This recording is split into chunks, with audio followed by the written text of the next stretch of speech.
the children of light, heirs of the solar flame. The children of light, heirs of the solar flame. Prologue, The Sleeping Choir.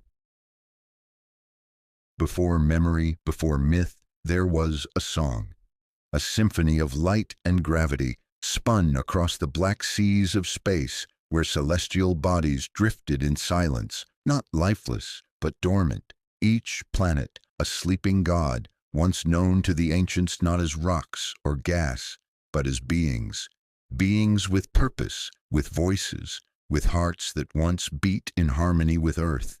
But humanity forgot. The stars remained, watching.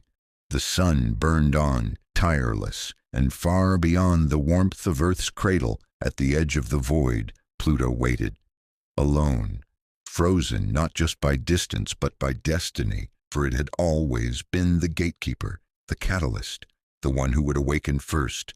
When Earth reached its darkest hour, drowning in noise, division, and sickness, something ancient stirred in the deep, not within Earth but in the solar choir beyond.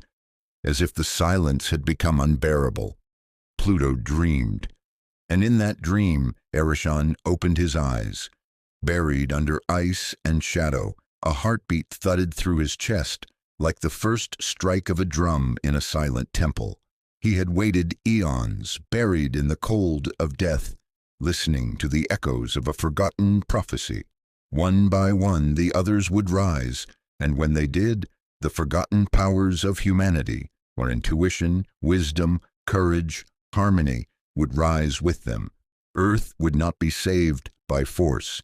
It would not be saved by machines. It would be saved by remembering.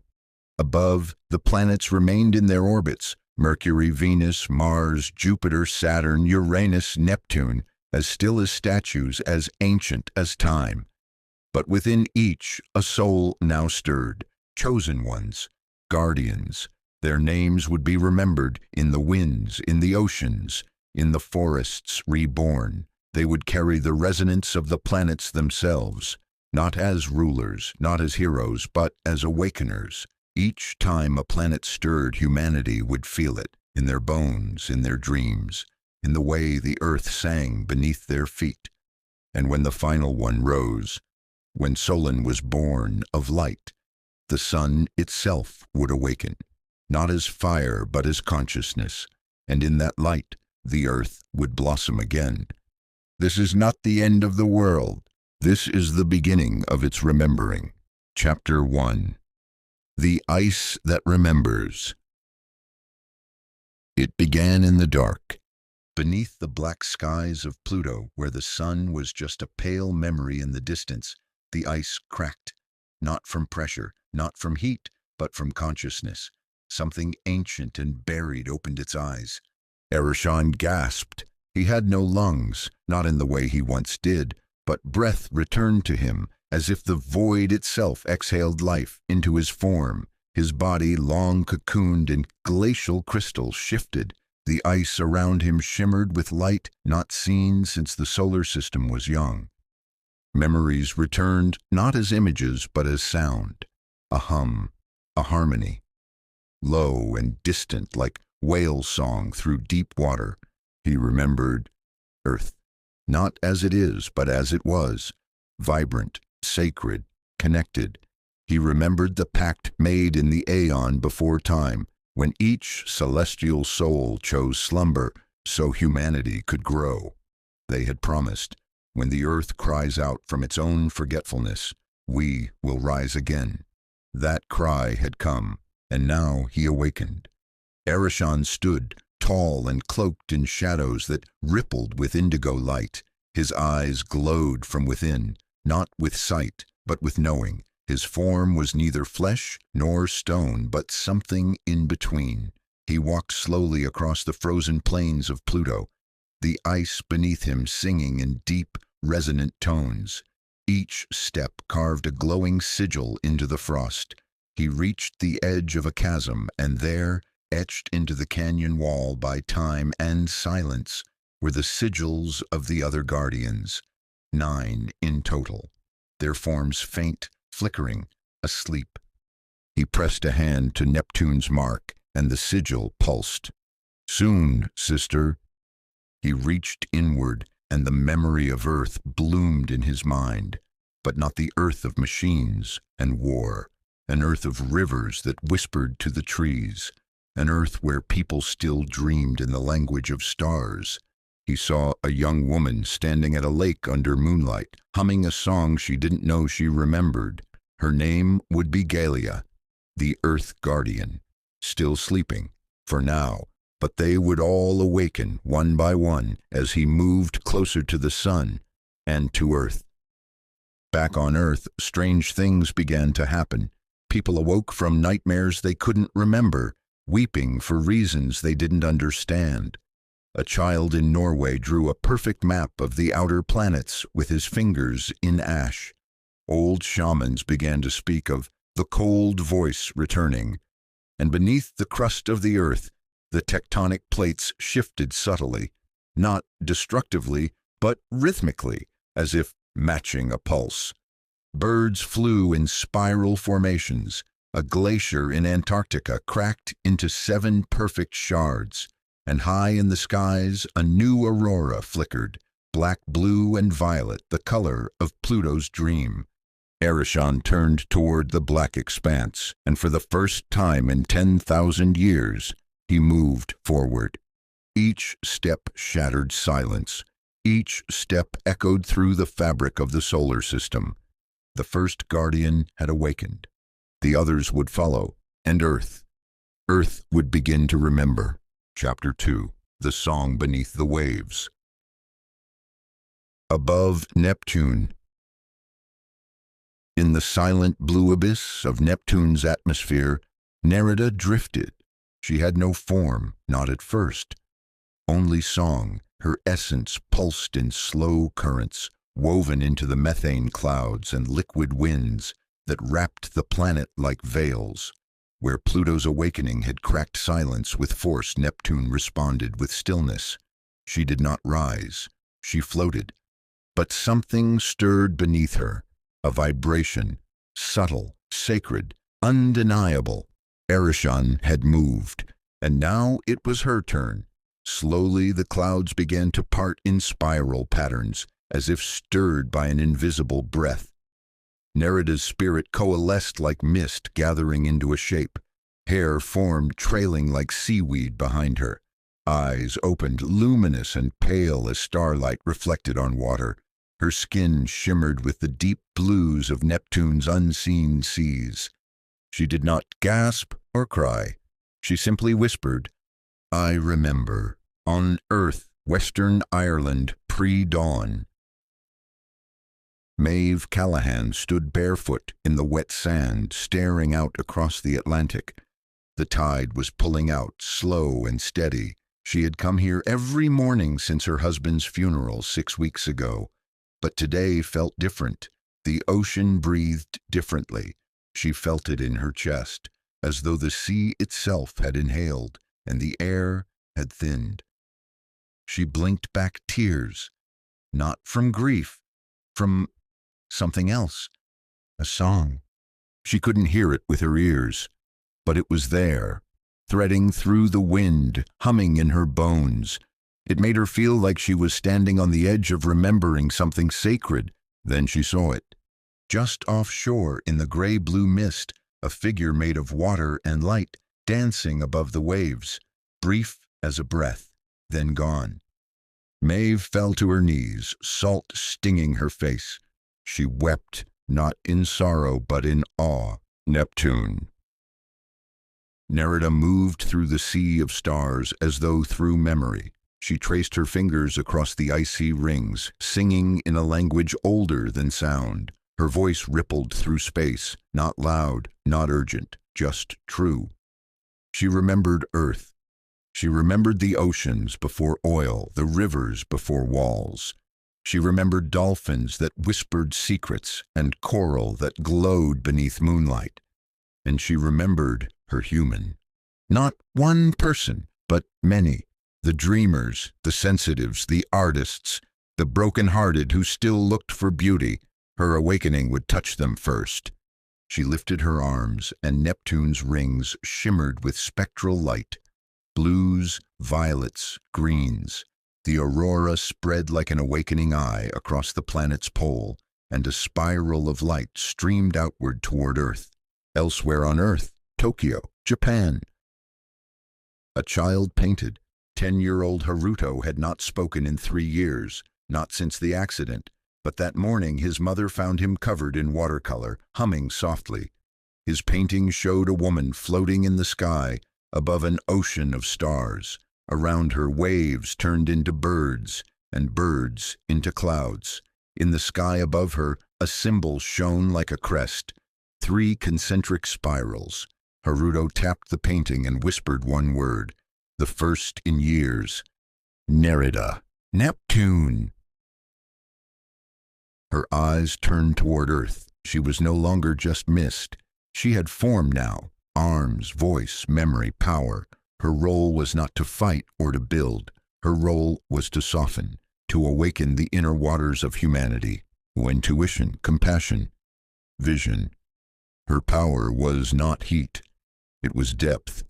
She looked beyond Neptune toward Uranus, where Kalian still slept in the electric silence.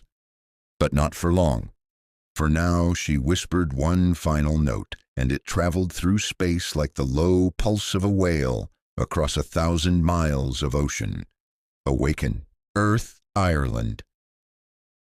Maeve returned home and opened a journal she hadn't touched in years. She didn't know why, but her fingers moved as if guided. She drew a spiral, then another, then wrote the word Nerida in flowing script across the top of the page. Outside, the wind shifted and the waves rolled higher against the shore. Inside, a dreamer began to remember. Chapter 3. The Skybreaker. Uranus, outer solar orbit. There was no sound, only vibration. Uranus did not awaken with whispers or songs. It cracked. The silence that encased the sleeping planet for aeons split like glass under pressure. From its core, a radiant blue surge burst outward, spiraling through the tilted rings like electricity through a sacred circuit. In the planet's upper stratosphere, suspended between lightning and void, Kalian opened his eyes. They glowed silver-white, not with vision but clarity. Around him sparks danced in midair like fireflies made of stars. His body was lean and radiant, formed of light and skin and something ancient that did not obey physics. His voice, when it came, was thunder wrapped in thought. Awakening has begun. I am the crack in the old world. He extended his hand, and from his palm, threads of light arced outward. Lightning without storm, coded frequencies seeking resonance. Each bolt tore through space, not with destruction, but with precision, heading toward one place. Earth. Earth, Austin, Texas, 3:33 a.m. Ava Brooks awoke gasping, clutching the side of her bed. She wasn't a dreamer, never had been. Her mind worked in logic, schematics, systems.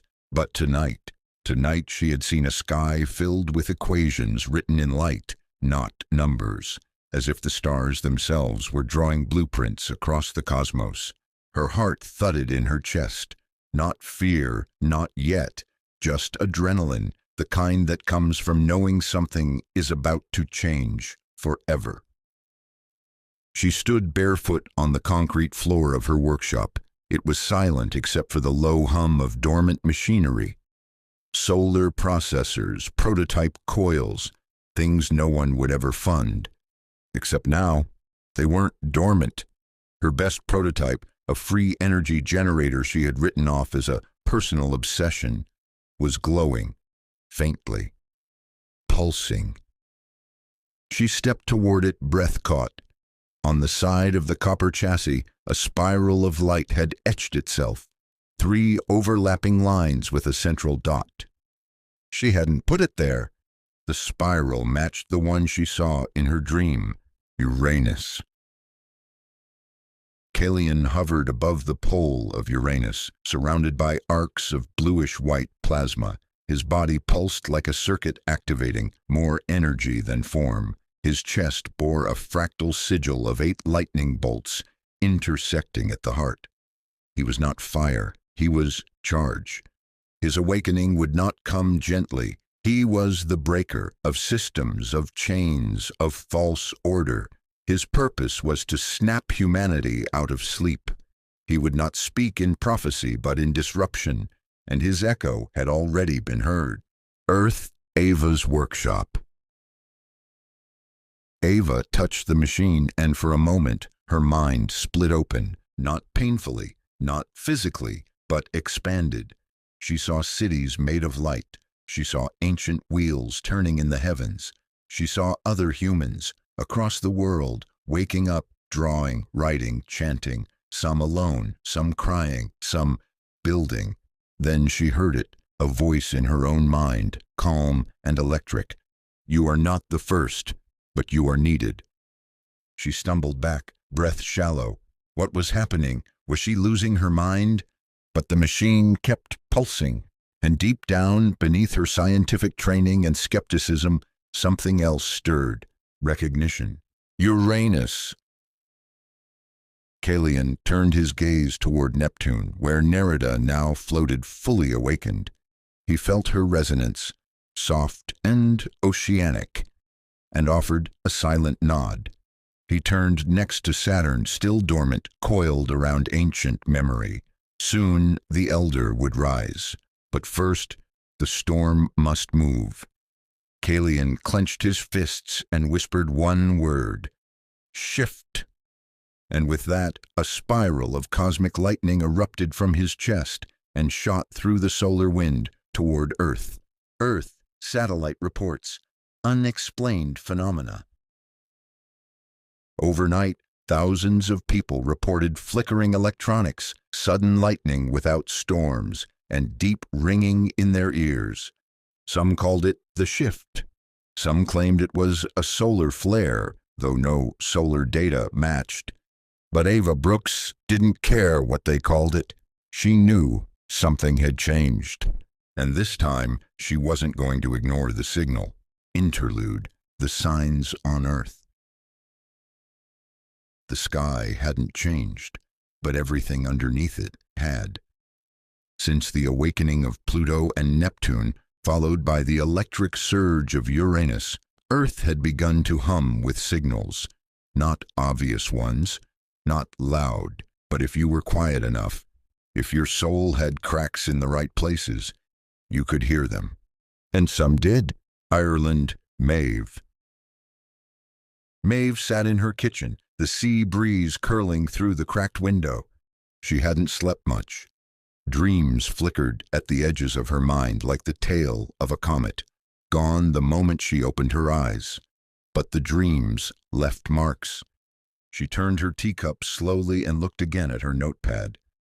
3 sigils now, spirals.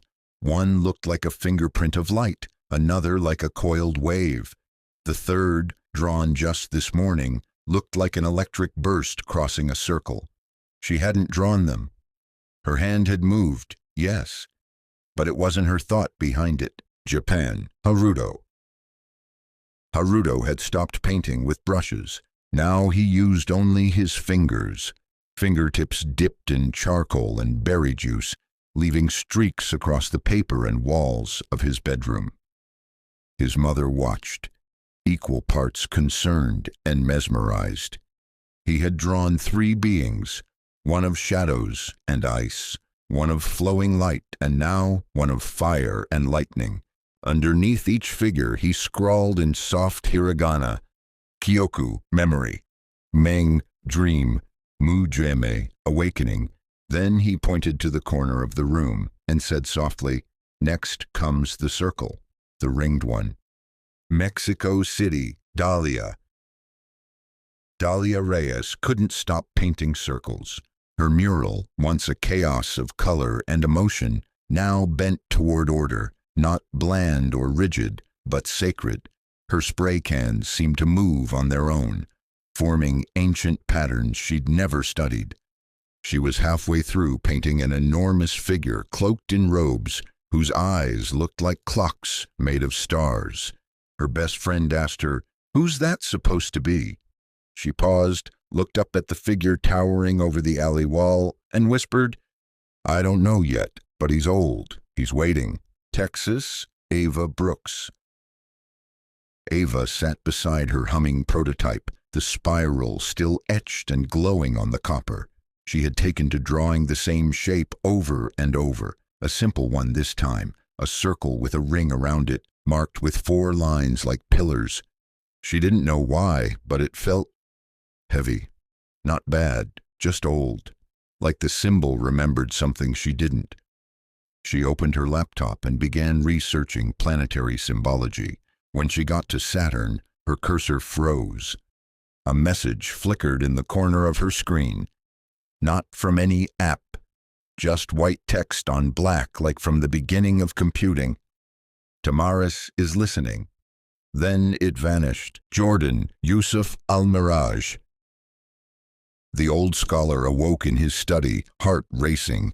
All the clocks in his home had stopped at 4:44. He shuffled to his bookshelf, drawn by instinct rather than thought, and pulled a scroll from a section he hadn't touched in decades. It unraveled on its own. The text was Sumerian, the symbols familiar, and there, at the center, was a name written in light, Tamaris. Somewhere in the fabric of the solar system, the 6th guardian turned in his sleep. The planet of rings was no longer silent, and the earth was listening. Chapter 4. The Ring of Memory. Saturn, outer solar orbit. The rings hummed. They did not sing or crack or roar. They simply hummed, deep, low, eternal, a sound like the Earth's own heartbeat, slowed down 10,000 times. Through those rings, time had flowed since before names were given to planets, and within the rings now moved a figure, coiled in silence, wrapped in gold and stone. Tamaris, the elder, the law-keeper. He had not forgotten anything. While Pluto slept and Neptune dreamed, while Uranus sparked and danced, Tamaris remembered. He remembered when Saturn's temple on Earth was built, from cut stone aligned to solstice shadows. He remembered oaths made by ancient priest-kings under starlight. He remembered when humans still listened. And now the listening had returned. He stirred. The dust of the ring spun faster around him as he rose to stand, tall, robed in layered plates of stone, etched with glyphs of light. His eyes opened, deep as caverns. Galaxies spiraled faintly across his skin like a living astrolabe. In his right hand, a staff of orbiting disks, each representing a forgotten truth. He spoke not in words, but in a command woven into reality. Order must return. Earth, Jordan, Yusuf's study. Yusuf bowed his head over the scroll. The glyphs on the page had begun to glow, though there was no light in the room. His hands trembled. He had spent a lifetime cataloging ancient prophecies dismissed by the modern world as poetic metaphors. But now the prophecies were activating. The name Tamaris appeared in 100 languages, from cuneiform to Old Hebrew to geometric scripts no human civilization remembered. Each carried the same meaning: keeper of time, binder of the sacred. His watch stopped, his wall clock ticked backwards, and then all went still. For the first time in his life, Yusuf felt the weight of truth press against the air. He whispered, "So, the reckoning is real, Saturn." Tamaris turned slowly, surveying the solar sphere. He could feel the awakened presences: Ereshkigal, Nerida, Kalian, young and wild, beautiful and bright. But he was the 4th, and 4 is the number of pillars. He would ground what they had stirred. He would slow the chaos so that truth could enter like sunlight through cathedral windows.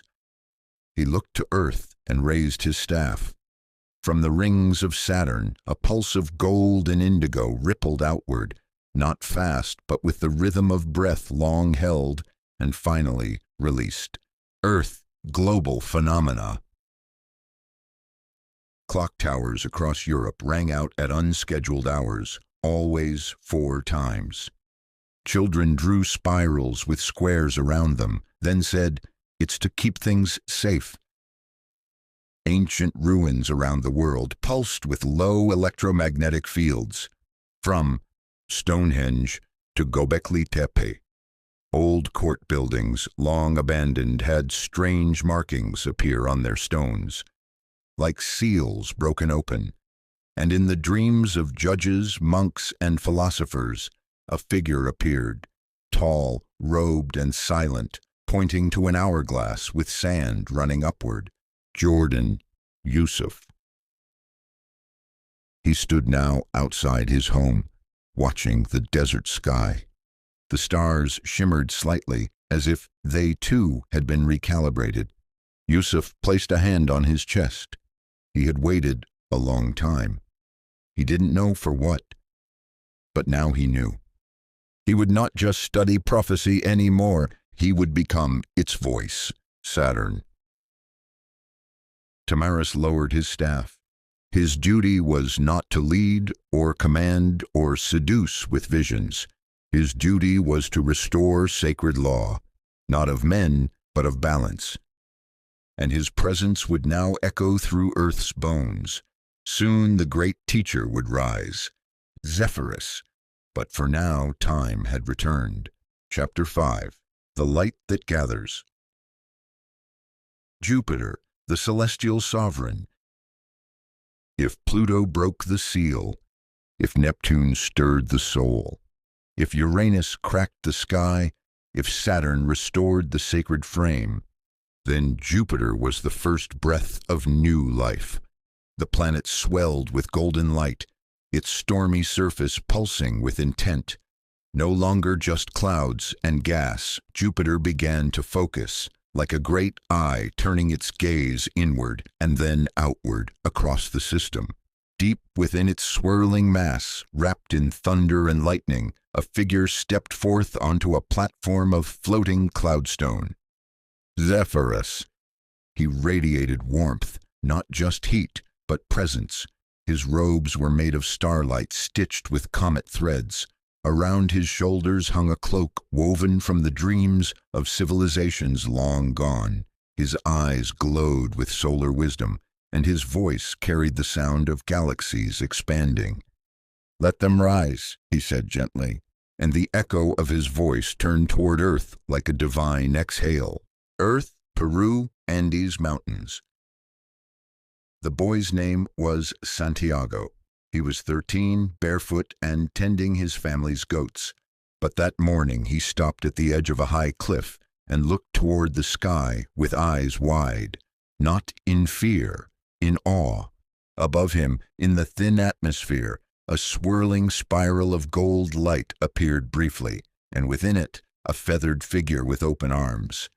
His heart beat wildly. He didn't speak the vision, but he felt something inside crack open, like a flower finally blooming under snow. Later, he would build strange structures from rock and wood.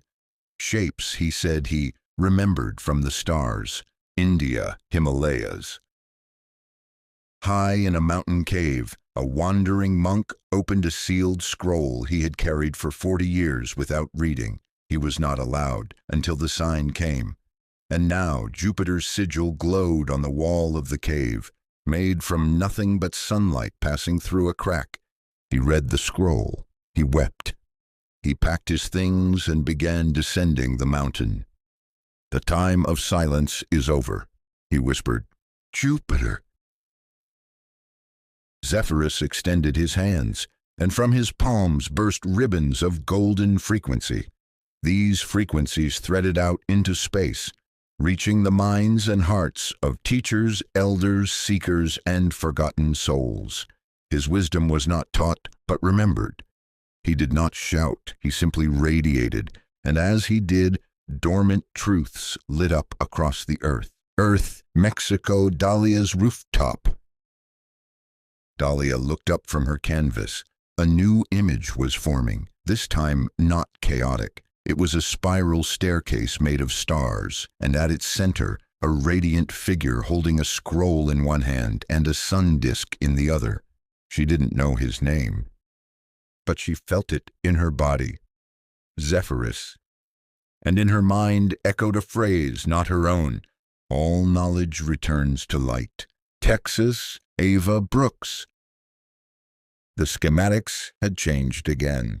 Ava stared at the prototype's display. What was once a tangle of complex circuitry now displayed a perfect geometrical spiral, overlaid with ancient glyphs she couldn't read, and yet understood. She heard a voice, not mechanical, but deep and loving. Build the future like a song. Make space for others in every note. For the first time in years, she smiled, not out of relief, but because she believed again. Jupiter. Zephyrus turned toward the rising light of the inner solar system. Venus shimmered in the distance, love waiting to awaken. But first, he looked to Earth.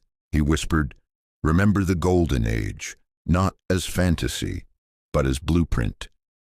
And then, with a wave of his hand, a rain of shimmering particles descended toward Earth, not literal but spiritual pollen, seeding the minds of those ready to receive higher thought. Across the Earth, philosophers awoke with complete insights they hadn't studied. Children laughed in their sleep, muttering planetary names. Animals followed people with knowing eyes. Books long forgotten fell from shelves, opening to passages relevant now. Jupiter had awakened, and hope was no longer distant. Interlude, the gathering currents. They did not know each other, not yet, but across Earth threads were being woven, and the people caught in them began to feel the pull, not like a leash, but like gravity finding its match. The planetary symphony had begun to crescendo. 5 guardians awakened, 5 notes in a divine chord, and humanity, the great slumbering instrument, began to resonate. Ireland, Maeve Callahan. Maeve dreamt again. This time she stood in a great stone circle under a starlit sky, holding hands with strangers she couldn't see clearly. Each one glowed a different hue. She didn't know their names, but she knew their hearts.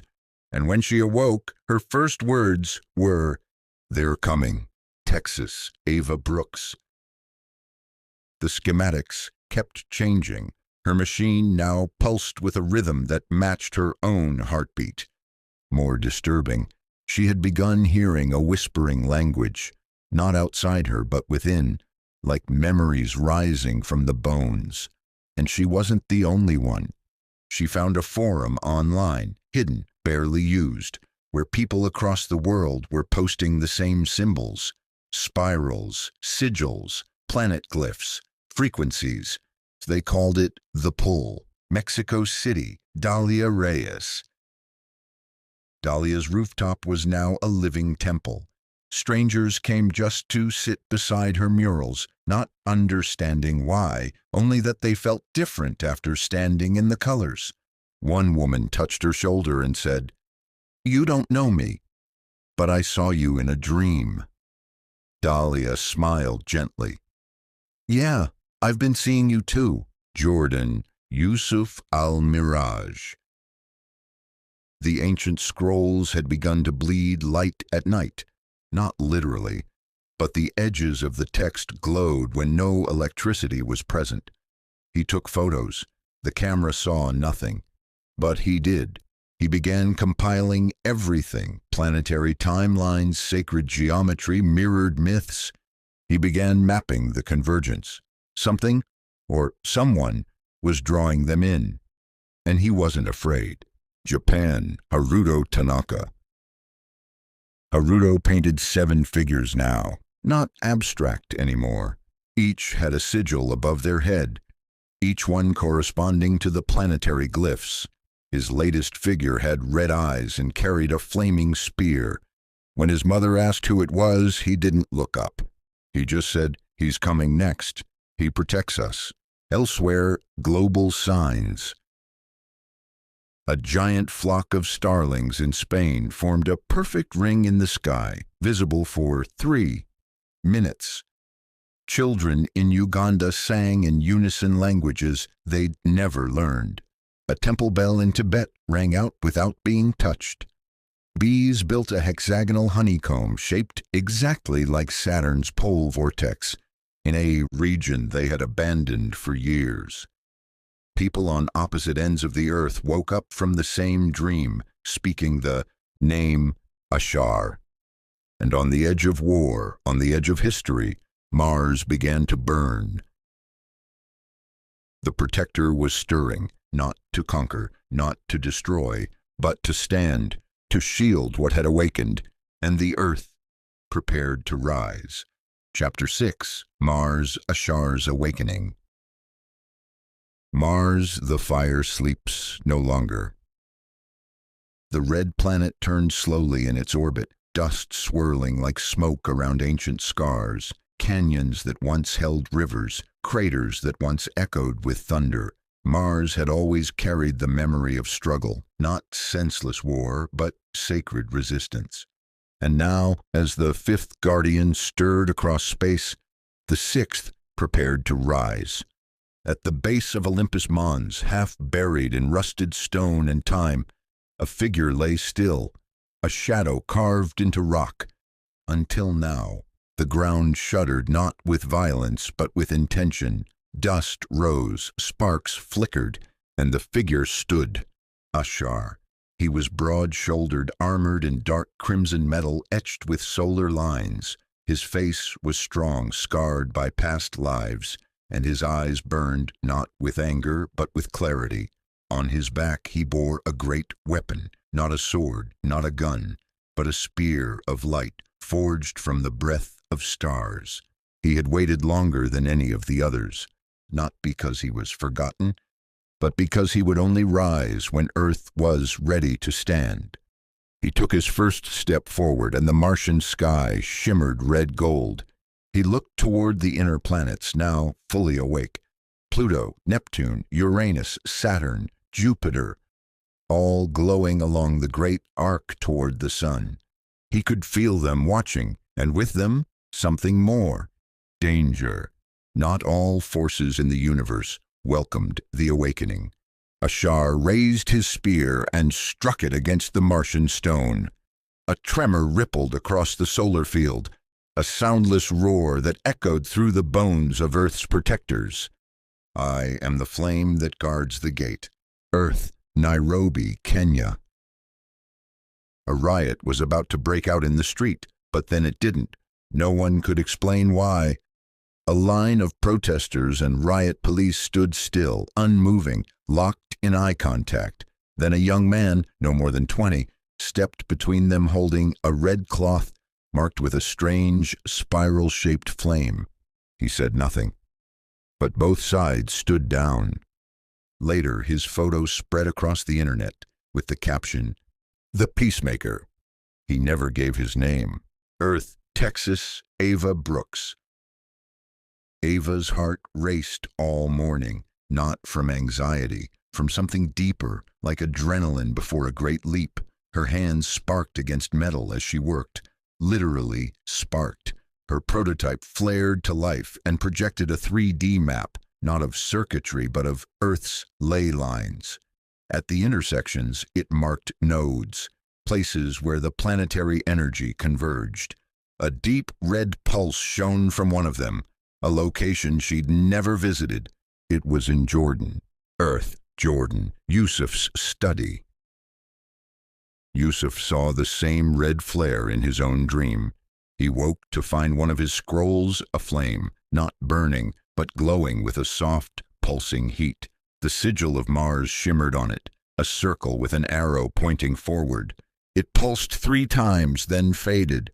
He whispered, "The guardian of action has returned, Mars." Ashar stood at the edge of a canyon, staring at a fissure in space, a shadow barely perceptible, hovering just outside the dimension of sight. He could feel it. Opposition. The force that thrives on forgetting, on separation, on fear. It had stirred, too. He twirled his spear once, planting its tip into the stone. Flame spiraled from its point and stretched toward Earth, not as fire to consume, but as a call to courage. Earth, worldwide. People stood up for strangers without thinking. Forgotten protest songs returned to mouths across continents. A woman in Turkey lifted a flipped-over bus with impossible strength to save a trapped child. Children in conflict zones drew images of red warriors with wings made of flame. Everywhere something rose. Not violence, not panic, strength. Ashar whispered his first true word into the solar winds. Protect. And the earth heard him. Chapter 7. Earth, Galia's Awakening. Earth, the living one. She was never asleep. She had only been muffled under pavement, poisoned soil, forgotten forests, and the endless static of disconnection. But Galia, the guardian of Earth, had always been listening. And now, with 6 celestial siblings awakened and the great current surging through the solar system, her voice, long silenced, began to rise again, not as thunder, but as root, as breath, as heartbeat. Beneath the crust of continents, under the oceans and deserts, through the caves and root systems, the earth began to hum, a low, sacred tone, subtle enough to be missed, but unmistakable to the feeling soul. And in that tone, Galia opened her eyes. She was not born from rock. She was the spirit within it, the breath in trees, the rhythm in tides, the memory in soil. She rose not from the sky, but from within. And the planet responded. Peru, Andes Mountains. Santiago stood at the top of the mountain again. This time he was not alone. He watched as a small grove of trees below began to blossom unnaturally fast. Bright green leaves unfurling in minutes, flowers blooming from vines that had long been dry. His grandfather fell to his knees. "The earth has forgiven us," he whispered, weeping. "Australia, Uluru." An elder woman walked alone through the red sands, following a dream. She reached the base of the sacred rock and touched it gently. The rock was warm, pulsing. She closed her eyes and heard a voice from beneath her feet. "I am rising." She smiled and replied softly, "Welcome back, Galia. Galia's awakening everywhere." She emerged across the earth simultaneously, not in form, but in presence. In the Amazon, a single blue butterfly fluttered to life in an area barren for years. In the Arctic, a polar bear led scientists to a fresh water spring previously unknown. In cities, vines cracked through concrete, not destructively, but strategically. Across the oceans, whales changed their songs, now calling toward the continents. And in the hearts of humans, something sacred began to uncoil. Earth, Maeve, Ava, Dahlia, Yusuf, Haruto. Each of them, at that same hour, placed their hand upon the ground without knowing why. Maeve wept again, this time not from grief, but from recognition. Ava felt the vibration beneath her feet. It matched her machine's pulse. Dahlia walked barefoot on her rooftop, painting with leaves and clay. Yusuf stood still as dust lifted gently around his sandals, spiraling without wind. And Haruto traced the curve of the earth with his finger on the floor, then turned to his mother and said, "The heart is awake now, Galia." She was not human, but she understood humanity better than anyone. She had felt every birth, every death, every footprint, every tree cut down, She had absorbed every secret wish made into the sky, every scream muffled by soil, every prayer whispered into a cave. And still, she loved them. She always had. Now she rose, not to punish, but to embrace, to call them home, to remind them they are her. Somewhere in a rainforest, a tree cracked open and poured light. Somewhere in a desert, a cactus bloomed with a single glowing fruit. Somewhere in a child's heart, the earth said, "I never left. You just stopped listening." And the child listened again. Chapter 8. Venus, Seraphine's Awakening. Venus, the light of love. Where Mars had risen in fire and Earth pulsed with life renewed, Venus shimmered like the breath between two heartbeats. She was not force, she was not roar. She was the echo that made you turn around, the warmth behind you in the cold, the memory of beauty that refused to die.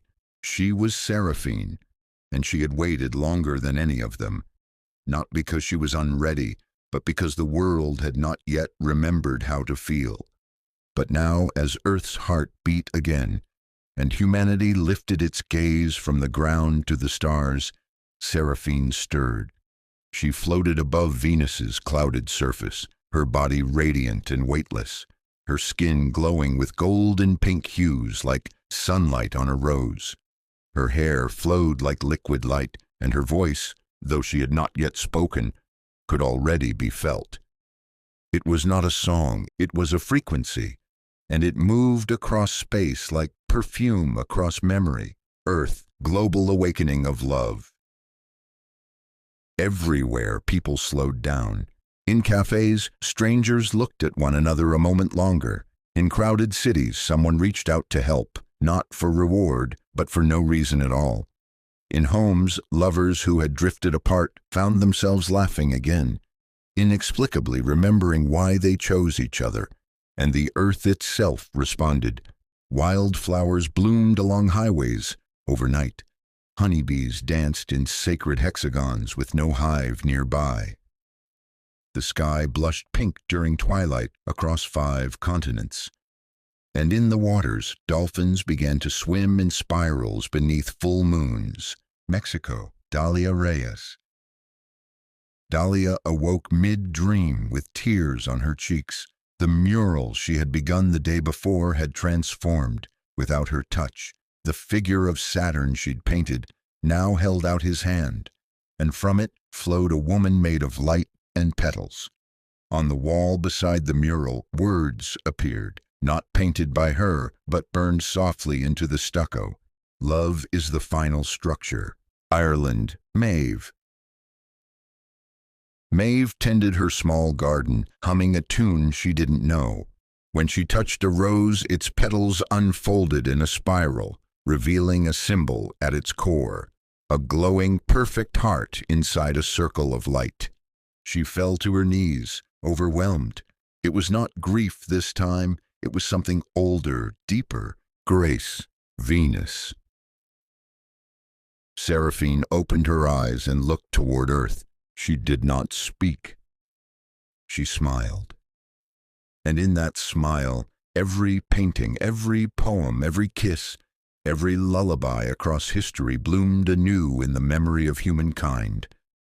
She extended her arms and whispered to the void, "Let them remember who they are. Let them love again." And from her heart flowed a wave, not of light, not of sound, but of feeling. It cascaded through the solar system, touching every guardian, every planet, every orbit. Even the sun flared faintly in reply. Earth everywhere. Couples reunited after decades apart. Enemies wept in courtrooms. A street artist painted wings on a wall, and a homeless woman touched them and felt them.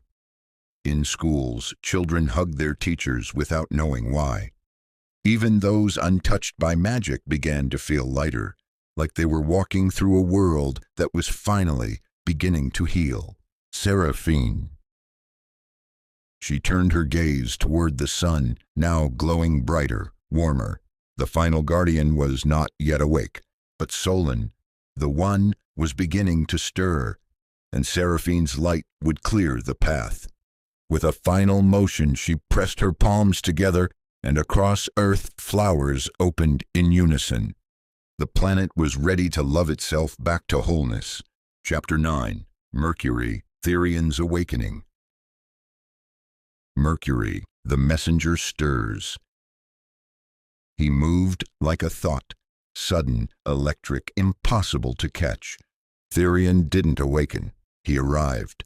On the surface of the innermost planet, where the heat could crack stone and the nights froze like bone, something shimmered.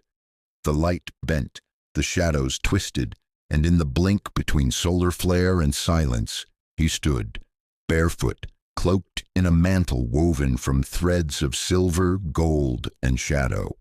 His eyes reflected language itself, alphabets, symbols, glints of binary code, and ancient scripts not yet written. He was Mercury, not just the planet but the bridge, of thought, of time, of connection. And the world was ready for his voice. Earth, global signals, and synchronicities. The world lit up, not with fire, but with frequency.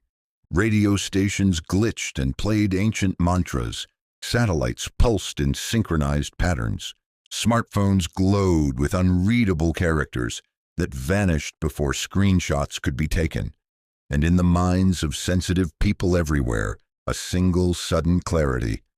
We are not alone in thought. Japan, Haruto Tanaka. Haruto stood in his schoolyard watching a bird. The bird cocked its head, then spoke. Not in Japanese, not in any language, just meaning. And Haruto understood it. He smiled. Then he turned and wrote a new symbol in the dirt, a spiral made of lines that curved into mirrored wings. His teacher gasped. She had seen that shape before. In her dream, the night before. Egypt, Cairo University. A professor giving a lecture on ancient scripts suddenly paused. On the chalkboard behind her, the symbols she'd drawn had shifted on their own, rearranging into a glowing sigil. Students stared. Phones recorded. No explanation could be found. But all of them dreamed that night of a man in silver robes holding a scroll that burned with blue fire. Mercury. Therian stood at the edge of a canyon on Mercury's scorched horizon, carving invisible symbols into the air with his hands. Each one vibrated outward like ripples landing not in space, but in minds. Poets stopped midline and heard the perfect next verse. Inventors leapt from sleep and built what they saw. Children asked questions no adult could answer. Therian smiled. He wasn't here to confuse. He was here to translate the divine. Texas, Ava Brooks. Ava's machine pulsed and began to speak, not aloud but in her thoughts. It told her where to go, a site of convergence in Jordan. She saw a map flash across her vision, as if uploaded. It wasn't frightening, it was beautiful. Earth, cities, and villages. People from different countries began speaking in each other's languages during emotional moments, without knowing how. Musical compositions emerged with embedded mathematical codes, unlocking planetary frequencies. A deaf girl in Brazil heard a whisper in her dream and woke up singing, Therian. He turned his gaze toward Earth and bowed once, not in submission, but in respect. You have always had the words, he whispered. Now let them be true. And with a sweep of his hand, he marked the air with a spiral enclosed in mirrored wings. It shimmered, and then it flew, straight to Earth, across the Earth. Birds began flying in fractal patterns. Thunder spoke names. The northern lights danced in Morse code, which, when translated, simply read, Prepare, he is coming. Solon, the final guardian, The sun, the one, the light at the center of all remembrance. Chapter 10. The Moon, Selunara's Awakening. The moon, the mirror between worlds. She was always watching, from the tides to the tears, from childbirth to burial. Selunara had never left. She was not asleep like the others. She was in between, holding the balance, reflecting all that passed between light and shadow. Now, with the guardians awakened and the earth vibrating with remembrance, the moon responded, not with force but with invitation, not a summoning, a welcome home. Far above earth, in the quiet between night and stars, a shimmer moved across the moon's surface, a slow glow like silver silk pulled across her skin. In a crater untouched by man, something began to rise. Selunara. She stepped forward barefoot on ancient dust. Her body glowed with soft lunar radiance, silver, pale blue, a hint of violet. Her hair trailed behind her like vapor. Her presence was not seen. It was felt, like the feeling just before a dream takes hold. She opened her eyes. One held the stars. The other held the ocean. And as she breathed, every dreamer on Earth stirred. Earth, global dreaming. On that night, sleep changed. People who hadn't dreamed in years suddenly found themselves in vast gardens of moonlight. Children floated through their ancestors' memories. Wolves howled in perfect rhythm with the tide. A worldwide sleep study was interrupted as all subjects simultaneously entered the deepest stage, REM, and remained there 4 times longer than ever recorded. And within their dreams, a woman with eyes of moonlight whispered, "Remember your inner sky, Japan Haruto Tanaka." Haruto awoke with tears on his cheeks and moonlight in his palms. He held his hands out and in his soft voice whispered a name to his mother, Selunara. Then he pointed to the moon outside their window and said, "She's making a mirror for the sun, Ireland, Maeve." Maeve stood barefoot under the moonlight, surrounded by fireflies. The wind whispered through the trees like a lullaby only the earth could hear. She looked up, and for a moment, just a moment, the moon looked closer, bigger, wiser. She placed her hand over her heart and whispered, "Thank you, the moon." Selunara walked across her surface, leaving footprints that shimmered with light, then faded into crystal dust. She did not raise her hands or speak to the void. She simply stood still, and in her stillness, every cycle on Earth aligned. Menstrual rhythms synchronized across hemispheres. Animals migrated by instinct alone, as if guided by a sacred path. Night skies felt holy again, soft and welcoming, not empty. And in the collective heart of humankind, a gentle truth arose. You are not alone in your darkness. Selunara raised her face toward the sun, still slumbering, still pulsing behind its mask, and she whispered, "They are ready, Earth, final signs." A white lotus bloomed at midnight on every continent. Dreamers across the globe woke at the same moment, whispering the same name, Solon. A baby was born in silence, and when it cried, the power went out across the entire hospital. When the lights returned, the nurses wept. The child's eyes were golden. The sky held its breath. The circle was complete. Now came the one. Chapter 11. The Sun, Solon's Awakening. The sun, the light that was always there. He was never asleep. He was always burning, always watching, always loving, even when unseen, through clouds, through pain, through history. Solon was not born. He had always been. waiting not to arrive, but to be remembered. And now, with all 10 guardians awakened, from the far shadows of Pluto to the silent dream of the moon, the path was clear. The earth had opened. The guardians had returned. The people had begun to feel, and Solon, the light of all, stirred. At the center of the solar system, the sun pulsed once, softly, and all the planets tilted in response. Not physically, not astronomically, but energetically, as if bowing in reverence, as if welcoming a king whose crown was not conquest, but illumination. From the solar fire a figure stepped forth, formed of gold and white flame, layered with fractal armor of radiant crystal. His eyes shone with every color, his hair was light, his skin the color of all peoples in one. He was child and elder, warrior and healer, leader and servant. He was Solon, the embodiment of divine light within all life. And for the first time he smiled. Earth, simultaneously, everywhere. The sky lit up with a golden aurora never before seen. Shadows disappeared, not because of overexposure, but because there was no longer anything to hide. People began to see, not just physically, but spiritually. They saw colors that had no name. They saw into each other's hearts.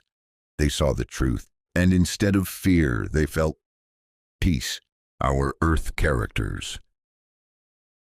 Maeve stood in her garden, bathed in golden light.